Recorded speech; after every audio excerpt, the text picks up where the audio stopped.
I'm David Furrow. We're in Waiteville, West Virginia on the South Fork of Potts's Creek. We have approximately 60 cows, and we have calves, spring calving and fall calving. And we have 35 sheep and 5 llamas as guard animals, and 2 Anatolian shepherds as guard dogs. And the Anatolian shepherds don't leave the farm except to go to the vet. So they're dedicated to the farm. They do know their job quite well, and they know their boundary. Though the younger one likes to try your patience sometimes. If he gets a chance, he takes off.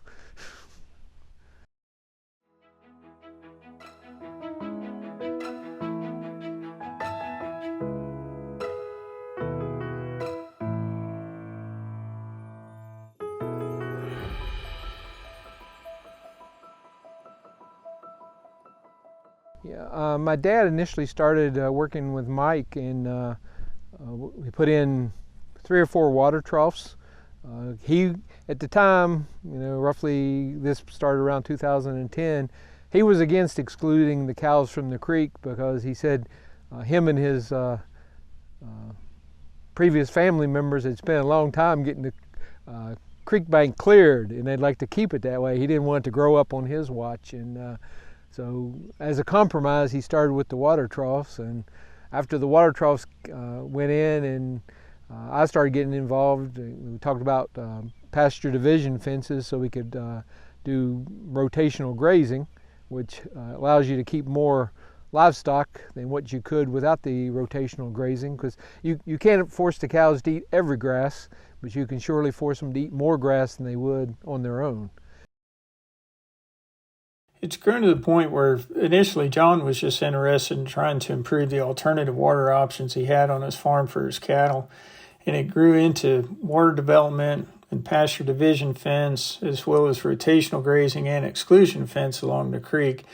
And then finally doing riparian plantings along the creek as well. That's then gotten us to the point where we are today, where we're looking at a comprehensive conservation plan with David on the entire farm. But it's been a process to get to this point.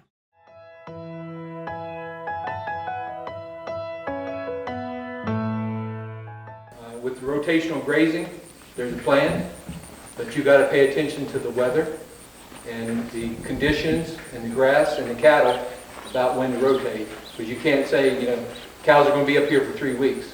They may only make it 2 weeks in that area. Or maybe sometimes you can get 4 weeks out of it. So you have to pay attention to the herd, the grass conditions, and the other conditions about rotating the cattle. Right now we're running, back when my dad was controlling the farm, he had about 50 cows that all calved in the spring. And 50 cows, 2 bulls. Currently we're running close to 60 cows. We have a spring and fall calving group, equally divided, and we can cover that amount of herd with 1 older bull. And you can utilize your bull 6 months a year versus 3 months a year. And we have pasture division fences. In the past, you had to pasture the whole hayfield. Now we can pasture sections of the hayfield and rotate the cows. So if we get some rain, you'll have some growth back on that. You can put the cows back in there and you keep moving them around. Plus you're spreading the natural fertilizer around in those areas. Sheep are on a rotational grazing pattern as well. Not quite as diverse as the cows. But I keep hearing studies about how you can run your sheep behind your cows and utilize more grass. Rotational grazing was beneficial to them because they could realize more profit, they could graze more animals, and they could feed less hay throughout the winter. And obviously, the benefit was real to us because we were improving the forage stand on the farm while reducing the amount of overgrazing that was going on. The practices has allowed us to increase production, allowed us to go to both spring and fall calving.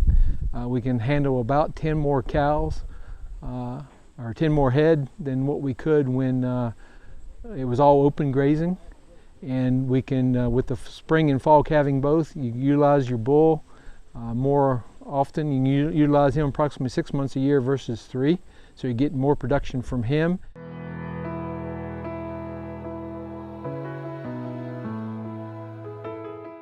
In addition to the exclusion fence, we also have put a new water system in for previously unused pasture.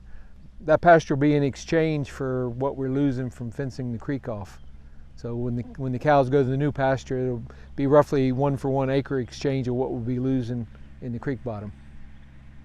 And we put in creek crossings, and a lot of people laughed about the creek crossings. The cows won't cross there, they'll still cross wherever they want. Well, the cows actually like the creek crossings. They may still get in the creek in places, but most of the time they cross at the crossing areas that have been built for them. And once you start using water troughs, they go to the water trough first. They get used to the water troughs. They go to the water troughs and look for water first. If they're empty, then they go to the creek, but they actually look for water in the water troughs first.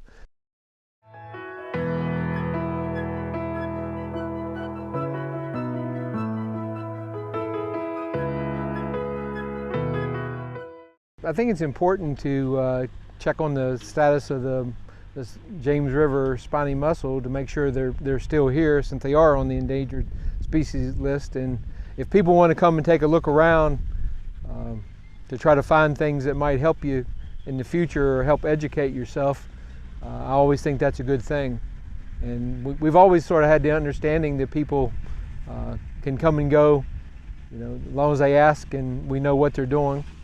When the South Fork of Potts Creek was stocked, we allowed fishermen, we had fishing gates. We still have the gates, but now that part of the creek isn't stocked. At some point, we hope, if you go up Crozier Branch, which is back up here to the southwest, there's native trout up through there a far piece. And at one point in time, there was native trout as far down as this property. And maybe with the right conservation practices and all, maybe we can get native trout back down to the South Fork of Potts Creek. Again, sometime in someone's lifetime. And I think that's an important thing.